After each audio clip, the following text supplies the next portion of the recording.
Despite media claims to the contrary, Trumpism still going strong. Alaska, a big Senate win for the GOP. Tillis officially takes North Carolina. Pompeo makes a joke that the libs can't understand. And a deep stater wants the 25th Amendment invoked now.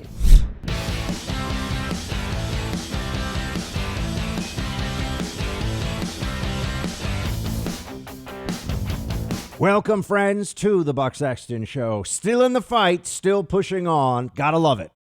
Not gonna slow down. Can't stop, won't stop, Team Buck. That's how we roll. Can you see it right now? The Democrats are finally waking up to a reality, I think, here. They won't admit this. They won't say it out loud. But this whole problem with the voter fraud, allegations thereof, and evidence provided. Sworn affidavits are evidence, in fact. You don't have to believe them, but they are evidence. Turns out that they are going to see this thing through. We're going to check. We're going to make sure. And you know what happens at the end of all of this? If the president, if the administration, if the campaign are satisfied that they have had their day in court, then yes, in fact, we'll move on. But not to a new GOP. That's delusional. And this, I think, is what's finally dawning on the other side.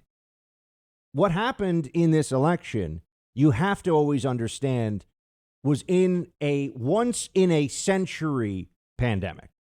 And I can't emphasize that enough. If we had gone into this election cycle with the world as it was a year ago, without COVID, without the lockdowns, the massive job losses and all these things, which are absolutely not Trump's fault. Any reasonable person understands that. This is not a function of his policies. It's not a function of decision-making in the White House. They pretended, but that's just absurd.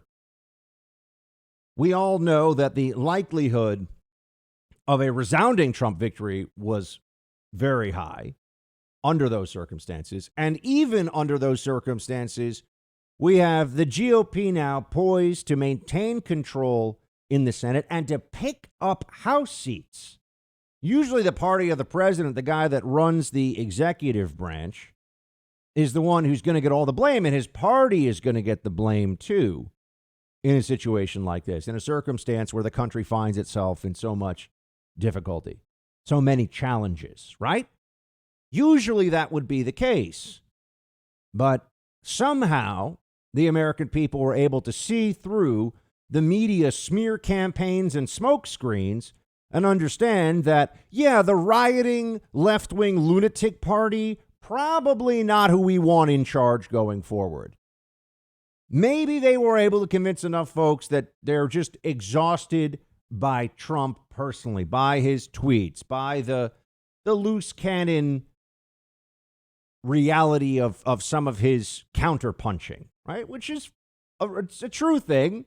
The president is not always focused, but having a loose cannon, as I've said before, you want Doc Holliday to be carrying the street howitzer, for those of you that remember the movie Tombstone.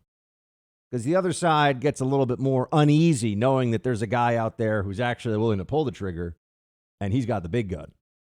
Trump is somebody who fights back. We've known that all along. We've known what his position is on taking incoming from the media. He's going to give it back to the other side. And that's not going to stop. Where do they think the president, his supporters, his top advisors, his children, his family, let's be clear about this. There are political aspirations in that family beyond President Trump. What do they think happens now? We're all going to be quiet. Unity, they scream. Unify with us or else. You will unify with us and you will kneel. No, I say no. I say we're not going to do that. I'd rather continue the fight. Continue to make the argument. Yes, respect the rules of our system because that's essential to our side. We believe in rules and laws and the Constitution. We believe that we're having these political debates within a framework established by the framers, by the founding fathers. And we continue in that tradition. So win or lose in this presidential election, we are here to stay, friends. Trumpism is about so much more than any one policy issue. And yes, it's more than just the president himself. He has changed the mindset of people within the GOP. And those, rhino types who are seeing an opportunity now, they're going to get on TV. They're going to be elevated by the other side because they're useful to the other side. But where is the base? Remember, the GOP was 97% in support of President Trump. That was while he was in office, still in office, of course. I think that that's all changed now.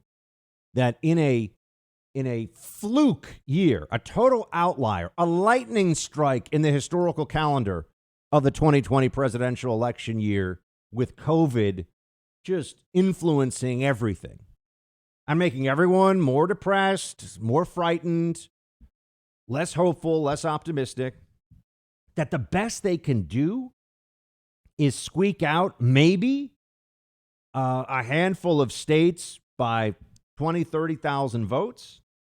Under those circumstances, given what they were promising, which was 5 or 6 gained seats in the House of Representatives, likely Senate control of 50 or 51 votes to the Democrats, and a Biden presidency, it turns out that they were wrong, as we know, and we'll continue to bash the pollsters because they deserve it. They were wrong on all counts. But what does that wrongness tell us? We go a little bit beyond just dancing on the grave of pollster credibility, which we're very aware is already a done deal. How did we get to this point? Well, because Trump transformed the GOP into a mechanism for fighting in our politics, for pushing back, for holding firm, for holding the line. That's what Trumpism is. You believe in something, you will push for that idea, and you will fight for that idea. You do so within the bounds of decency and honor. And look, I know sometimes Trump maybe could be a little gruff, but he did fight. And a lot of us saw what the results of that were. The mainstream media is never going to recover. The Democrat Party's perception of a controlled opposition GOP, that's not coming back. They realize now that we see them. They've been exposed. The left, the apparatus, the elites. And it even goes beyond just the left-right ideological separation. It goes into the apparatus of control in our system. And I mean general control, societal control. Who really supports the old way, the pre-Trump way of politics? Tech oligarchs, Hollywood, academia, Wall Street, corporate law, right? The big corporate law firms. They support that. They like that. They want to return to that old way. It's about more than any one policy issue. It's not immigration or national security or the tax rate even for them. There's a way things are supposed to be done. There are certain people who are supposed to be in charge, making all the decisions and benefiting their friends and their cronies. And Trump comes in and he smashes up that system quite a bit. He says, no, we know who you are. We know about the sellout of American interests by giant corporations, the K Street corridor in D.C., all those think tanks and lobbyists, the sellout to China. What are we doing? Why would we ever have persisted in that delusion that allowing China to enrich itself at American expense is a good idea? Because the people in charge were benefiting from it. Why would we go along with the increasingly onerous tentacles of digital titan control from places like Google and Facebook? Because it's all so convenient. It's all so easy. So happy to see right now the explosion that's going on Parler. Who is calling in June for unsinkable aircraft carriers of free speech for our side? Not explicitly conservative, just not going to play the left-wing censorship game. I told you about that. Rush Limbaugh, God bless him, read every word of that thread on his show. There were a couple of conservatives who care only about their turf and their millions and They had a problem with that thread and actually attacked me for it. Oh, it was whining. Yeah, really? No, it was actually a rallying cry to get other people like me who have a lot that they want to share out there to know that there are places where we can go and we can be a part of creating our own, shall I say, mainstream media, of building up platforms so that we can finally go tank to tank on the battlefield with them instead of, well, we can all pile into this one vehicle and it doesn't really have any armor and we might run out of gas, but, conservatism is used to that. No. Build more, build out, create our own platforms and institutions. That doesn't mean abandon the other ones. It means use them and use our own stuff. It means growth instead of trying to just squeeze whatever we're given, the scraps from the table of the libs and the mainstream media. This is all, friends, Trumpism. This was not the mentality under what would have been a Romney administration, but it was not the mentality under the Bush administration either. There it was compassionate conservatism. We're going to meet the left in the middle. We'll bring them over to our side. Bring them over to your side. They want to get you fired from your job, deplatformed off of the internet, ruined and humiliated. You want to just try to buy them off? Treat them like Obama treated the mullahs? Send them pallets of cash? Hope they stop being so mean to you? No. The Trump movement lives on, friends. And there are still, even in this very challenging time of COVID, there are still victories to speak of. The Senate victory in Alaska puts us one step closer to GOP control, which means that Joe Biden's agenda for the next 2 years is going nowhere. Nowhere. And the pitiful executive actions and the nonsense wokeness and social justice he'll try to inflict on us will just show people the Democrats are an unserious party for unserious people when it comes to policies that are supposed to benefit the American people, when it comes to ideological acts that are meant as a show. Yeah, they're really good at that. Virtue signaling is an area where they excel. Making your life better, making it easier for you to pay your mortgage, not so much. Not so much. Don't listen to the exaggerated claims of Trumpism's demise, friends. It's not true. And the left is waking up to this now. I recently got a crash course in home title theft, and you better pray this crime never happens to you because it can really destroy you financially. It goes after your most valuable asset, your home. Here's how it works.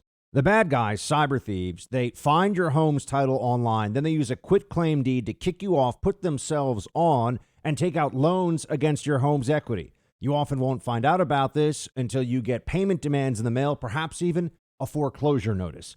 The usual identity theft services don't protect you from this. You need specialists to create a virtual barrier around your home's title. That's why I want you to go with Home Title Lock.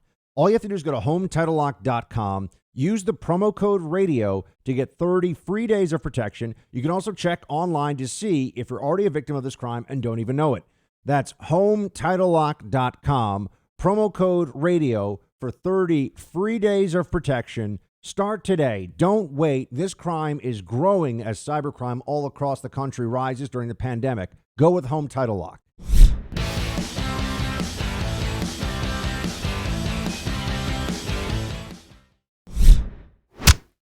Let me just say about your comment and question about the president and the reckoning that clearly is not happening with the GOP.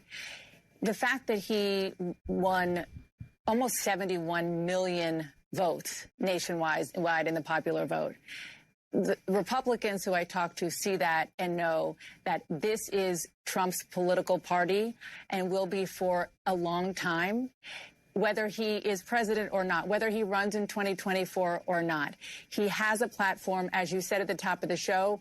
He wants to continue his political situation with the PAC, and a lot of people who I talk to say they're worried that they believe that he's going to start some television network where he's going to have another place for that megaphone besides Twitter and elsewhere.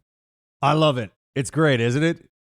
Everything that's Donna Bosch, everything she says there is true. It is possible for accurate analysis to come out of the mouth of somebody on CNN. It does happen on occasion, even when they're talking about Trump. This is Trump's political party. There is no realistic future of the GOP that anyone can see right now that does not involve the Trump approach, and yes, the voice of Donald Trump himself and many others who have been critical to this administration going forward.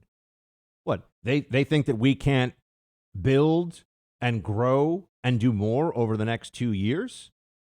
Remember, Trump also got unprecedented, the highest in 50 years, support among African Americans, among Latinos. Oh, wouldn't that be amazing? I want, in the next election, I want control of the House to flip because of African American GOP voters.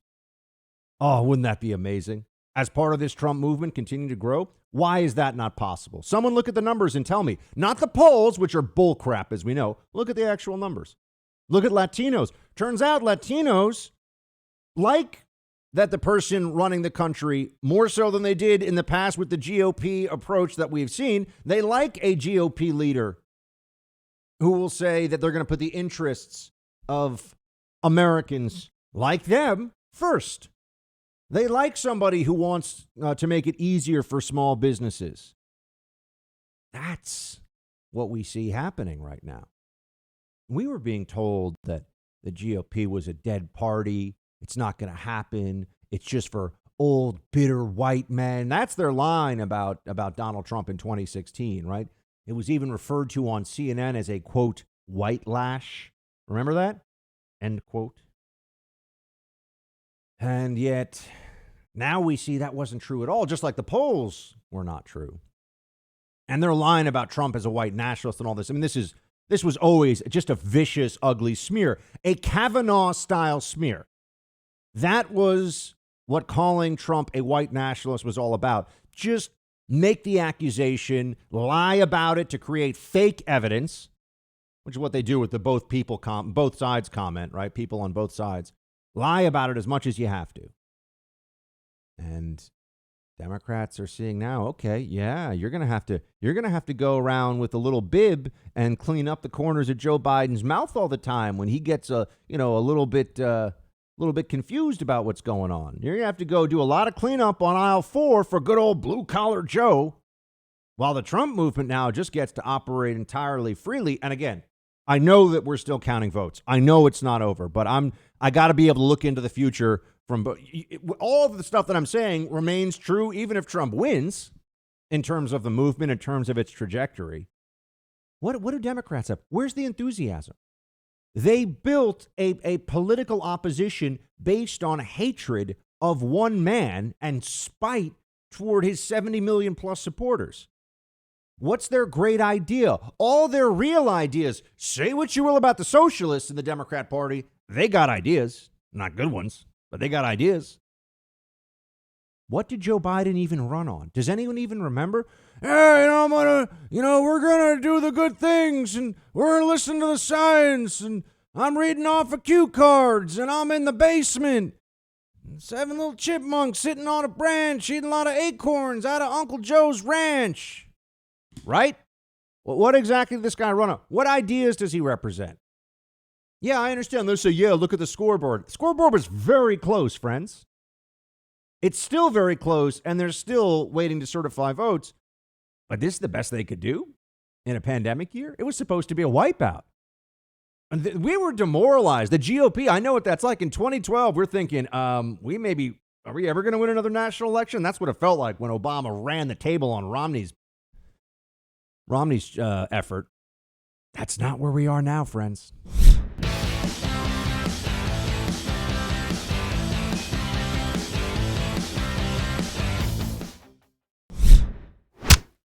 Back to the idea of the unsinkable aircraft carriers of free speech. That's the phrase that I tried to popularize on Twitter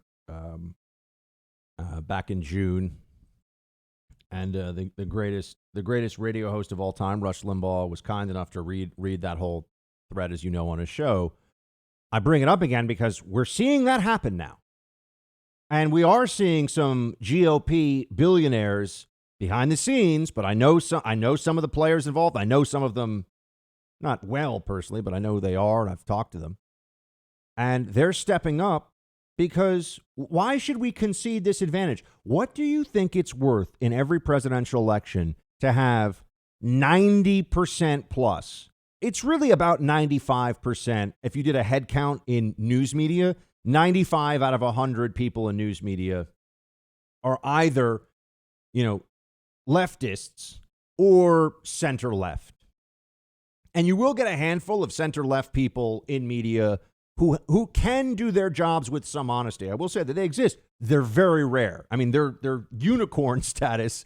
Well, I guess unicorns don't technically exist, but they're like a white rhinoceros, I think. They're the most, or one of them is really, really endangered. I forget. Either the black rhino or the white rhino is really, really endangered. One of those.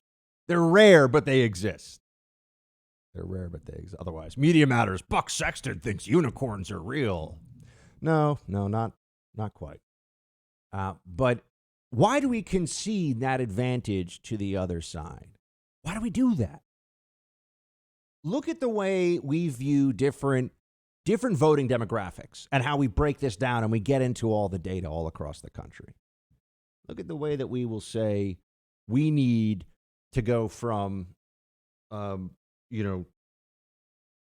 say 20% Latino support to 35% Latino support to win the following states. Or we need, white working class voters in the Rust Belt to vote at this percentage. Or we need African-American voters in the South to come out for the GOP in these numbers to win, right? We do this analysis all the time. That's what people in politics are constantly doing. And as we see from the pollsters, a lot of them get it wrong, but we're focused on that. Yet we just assume that we can win elections when a constituency that has more reach and spends more of its time involved in creating perception and making people think certain things that will then affect their voting patterns than anybody else, the media. We're all just, there's limited bandwidth at Fox News. They only have so many hours in the day. You can only have so many people on TV at one time. And some of them are liberals, as you're seeing. So keep that in mind. There are no liberals at CNN. No one at CNN who's an anchor goes on TV and says, Joe Biden's being a jerk about this whole concession thing. Trump's right. Nope, not going to happen. At Fox, that happens. At Fox, they have anchors who will ask the president during a nationally televised debate if he supports white nationalism. You'll notice that doesn't exist at the other networks. You think you're going to keep your job at MSNBC if you go on TV and say, Joe Biden kind of does seem like he might have early stage dementia. Yeah, you're gone. Why do we concede? Oh, just one note. MSNBC, John Meacham. People have always been telling me, read John Meacham biography. I won't do it. I know his Hamilton biography is the basis for the Hamilton Broadway play. The Hamilton Broadway play is pretty unwatchable. I wouldn't even say I don't think it's good. I couldn't even get through it. I watched it. I never paid the $800, whatever it was for a ticket. I thought it was absurd. But John Meacham was a paid on-air analyst analyzing a speech about honor, or largely about honor in politics, that he was a consultant and I believe helped write for Joe Biden. So isn't that great? That's the perfect encapsulation, though, of how the establishment media, the elite media operates. You want to get paid to go on TV and analyze as an independent, journalist mind or whatever, presidential historian. They love presidential historians. I'm like, what? What do they know? They don't know anything more about contemporary politics than anybody else just because they've written a couple of histories that Meacham's books have been well read. I will admit that. I do live in reality. But MSNBC didn't tell anybody this guy was involved in the speech that he's on air analyzing. So now they ended his contributor gig only because he got found out on this one. But could you imagine if I had written a President Trump speech and then I appeared on TV to talk about, what? That speech was fantastic. Wouldn't people think I was kind of being a jerk? Turns out this stuff happens all the time in liberal media. But back to my initial point here. And this goes to what that CNN analyst said a few moments ago, they've got 50% roughly of Americans who don't really want to get a daily dose of news that's like America's awful and racist and we should beg other countries to be nicer to us. And, oh, yeah, climate change is going to drown us all in 10 years, we swear. If you don't want to hear that, you really only have one option. But that's changing now, isn't it? I have a show on the First TV. The First TV has Bill O'Reilly, Dana Lash, Jesse Kelly, me, a whole bunch of great contributors. We're building out. And I want to see other places build out, too. I want to see more of this. Why do we spend so much time on the right dealing with, and many of you don't know this, but there's a lot of infighting that goes on.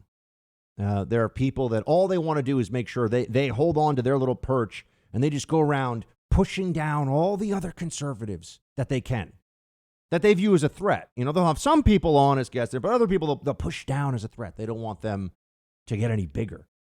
Does the left have to do that, really? Not in the same way, not at all.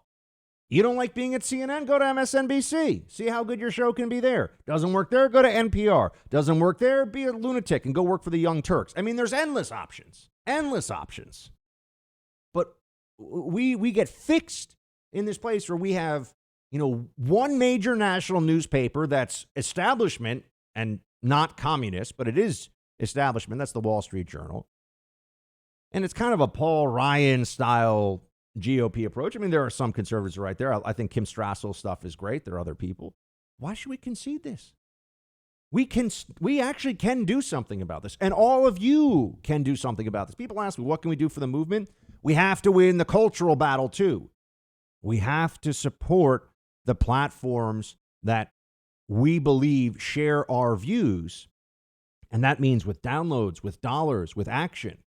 I'm telling you this. I mean, I feel very strongly. I've been somebody for a long time. Whenever I've got a friend who writes a book, they'll say, I'll send you a copy. I say, no, let me buy it.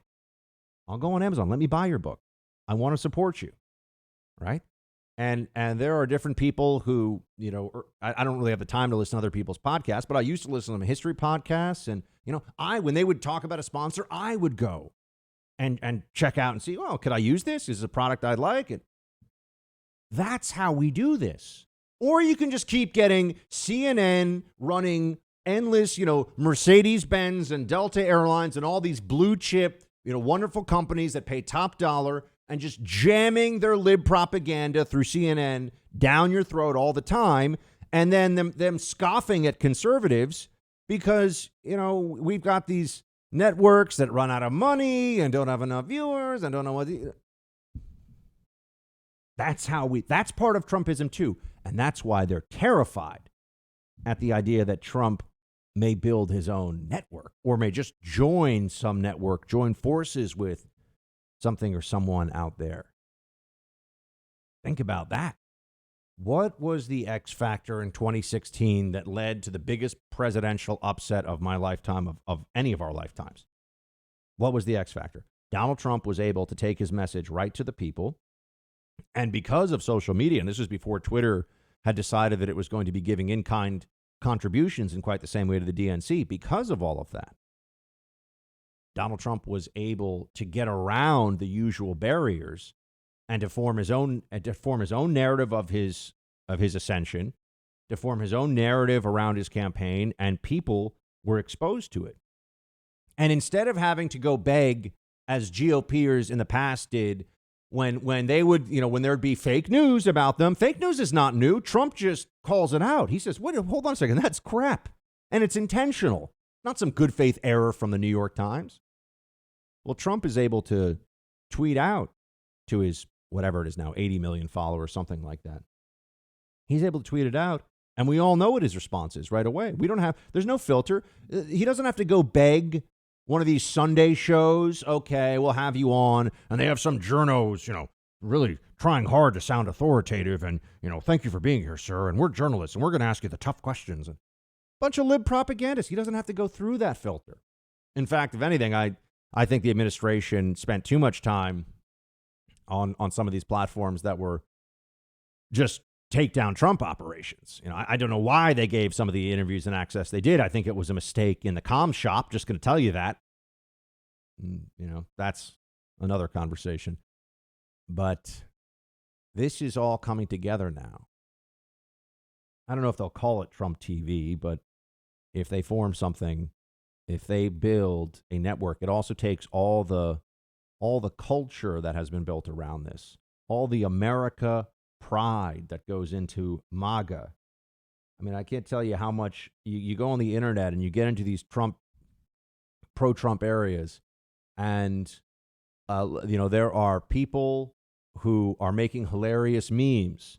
There are guys who are grilling steaks and talking about their love for America, and they're building their own followings, and they're part of the MAGA revolution. You see, and I've never seen this before in the MAGA realm. You will see young guys, lovely young women who are pro-Trump, who are proud of it, and who will put it out there. And it's just there's this whole shift in thinking. And even if we lost this one, I mean, it was a miracle that Trump won in 2016 with the forces arrayed against him. So now we're going to count these votes. We're going to look for this fraud, find out what really has happened. But this is all moving in the right direction. I'm here to bring you the good news. And the good news is MAGA is here to stay, friends. Trumpism is going to surge, especially when you see some of the decisions that these Democrats are going to be making if Biden takes office, which they're all assuming he is, of course. And that leads us then to, oh my gosh, the panic around how Trump hasn't left yet. The pearl clutching for libs is really central now to their politics. They think that we're all going to just react the same way they do. And they go, oh my gosh, good heavens. Trump is he's such a monster. He hasn't already left he's still the president till January, you jerks. Calm down, libs. But they can't. They just can't.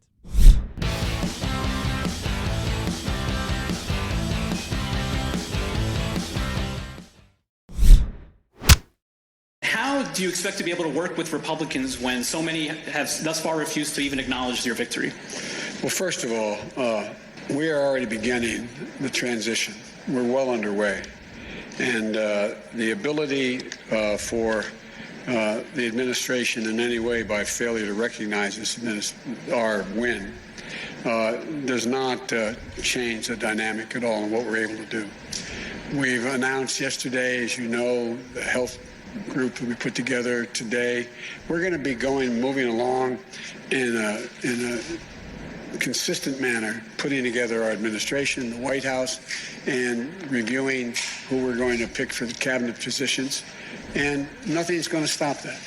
And so I'm confident that the fact that they're not willing to acknowledge we won at this point is not of much consequence in our planning and what we're able to do between now and January 20th. Why won't you bend the knee? Notice the journo teased it up. How do you work with Republicans when they don't already admit that you lost or that they lost? Yeah, I mean, what's really supposed to happen here? This is part of the process. This is not outside of it. I don't want to keep repeating that for the millionth time, but there is nothing about this that is meaning the bringing the challenges to the voting irregularities is entirely regular. Is entirely within. This should be like saying if you're watching a football game, it's the last minute of the game and someone, well, I guess it would have to be within the last 3 minutes of the game, right? Because 2 minutes, the officials challenge. But if you threw a challenge flag before the 2-minute warning in the fourth quarter and the other team's up a touchdown, that's fine. You're allowed to do that. The Trump team is throwing a challenge flag in some of these states, and it's being reviewed. That's all of it right now. Yeah, there's concerns. There's a real reason to believe that there have been irregularities and there's allegations of outright fraud. So we're going to find out. Think about this. Trump's going to concede and then contest it in court. Imagine the calls that would be made at that point. Imagine the hysteria around Trump is a dictator. He went back on his word. Oh my gosh, good heavens. That's what they would say. Trump agreed that he lost, and now he's being a big, mean, evil tyrant by going to court. But because he's going to court and not conceding, oh, he's still a tyrant. You see, he's not allowed to challenge it. That's what, if you just work through the logic here, if you work through the positions, there's nothing the president is allowed to do that makes him not a tyrant as far as the libs are concerned, other than bend the knee, beg forgiveness. They won't give it to you. Concede. Tell us you lost. Take the L. This is another lesson of the Trump era in our politics. And it's very important. Don't ever listen to the left when they tell you to take the L, meaning, take the loss. They aren't going to give you anything if you go against your instincts, if you go against what you think is right, and you say, fine, I'll concede, I'll take the loss. Then they say, see? And now take your punishment. The way the left approaches politics now, it's not plead guilty and we'll give you a better sentence. It's sign your own confession and then we'll bury you under the prison. Just remember that.